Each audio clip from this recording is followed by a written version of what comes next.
wala wachina wanyama waingi hapo watokapo mjini hata mashambani baiti nataka kongao wakumwangalie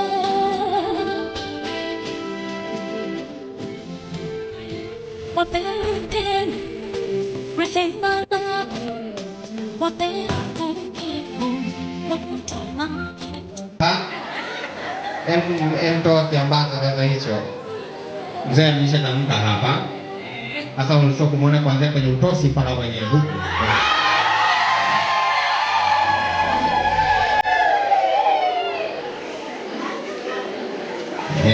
Tengeneza vizuri kabisa. Jamani inapendeza. Wale vijana wengine msitudhulumu jamani. Haya mambo yanapendeza kabisa. Tengeneza kabisa, naona tabasamu kabisa. Hebu sema maneno matatu tu wake. Maneno matatu tu. Kenyewe nakapenda. Ametumia lugha fulani hivi.